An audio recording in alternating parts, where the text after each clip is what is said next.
There's nothing similar. It's the way that the whole set runs, everything is different. The kind of questions actually that actors ask, how they're trained, is totally different. So for example, like, they don't shoot master shots there. You know, they go, you know, the first question that all Korean actors ask is, what's my in and what's my out point? Because everything is totally pre-planned, whereas here in the US you pretty much shoot a master shot, and people, you know, in a lot of ways on making a movie on a small budget, you don't have a lot of the luxury to actually pre-plan, right? I mean, everybody's really good at improvisation though here, right? And changes and making, you know, and improvising on the set. In Korea, it's totally the opposite. Everything is completely pre-planned. Wow. You know, before we went into production, we had like overhead diagrams of everything. Like, seriously?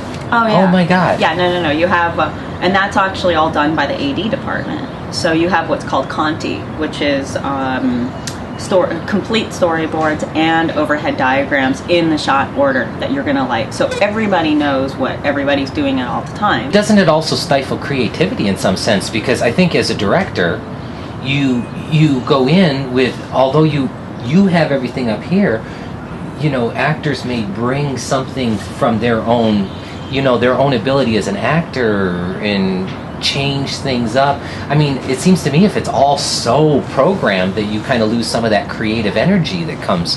Do you think so? Well, it's just a different philosophy. I mean, I'm not gonna, because it's like, I love Korean films and they make, you know, they're highly creative actually. Oh, of course, there. they're ahead of Japan now. But they just have a different method, and you know, in some ways, they do get locked into the Conti. You know, it's like they shoot really the Conti. You know, I mean, apparently there's other directors like, say, Hong Sang-soo, who, you know, is more of an art director or whatever, where everything is improvised. But also, especially, I guess, me being American, going to Korea, where there's different cultural expectations, you know, and bridging the communication gap, the cultural gap.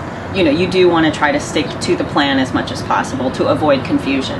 It was funny because some of this one person who is actually from Korea, and some of the people who are from Korea, you know, they'll be like, oh, well, you know, this doesn't look like a Korean film at all, and blah blah blah. And it's actually it's really not a Korean film. Yeah, exactly.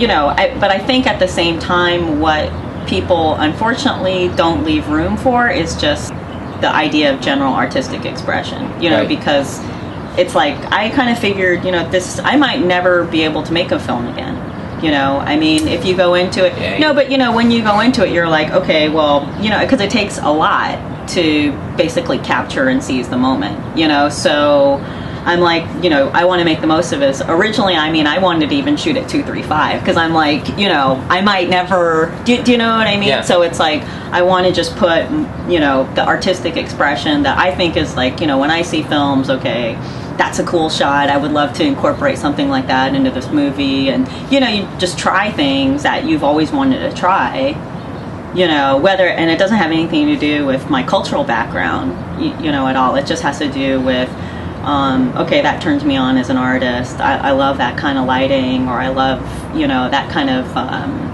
you know, motion, just more stuff like that.